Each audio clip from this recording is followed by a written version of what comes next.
Welcome back to THF, y'all. Check it out. We've done it again with the second generation Dodges.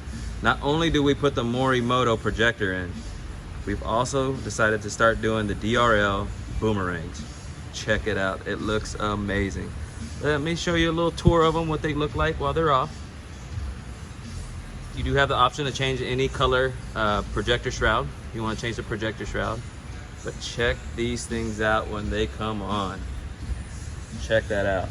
There's nothing quality on the market that's built like this. Believe me, it's not Amazon, it's not eBay. And if you already have these lights, you know that these lights are the brightest second generation Dodges in the world. Quality products that are implemented into this project. Not only is it a daytime running light, we've also integrated the switchback function to the daytime running light. Check it out. So anytime you hit that blinker, it's gonna flash amber.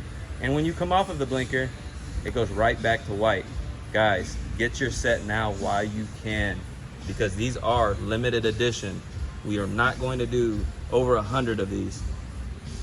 Therefore, we're gonna keep it limited. So the next project that we come out with, it might be with some other inventory that we use, but as of right now, this is what it is, and it's beautiful, guys. Get them while you can. Thank you and God bless.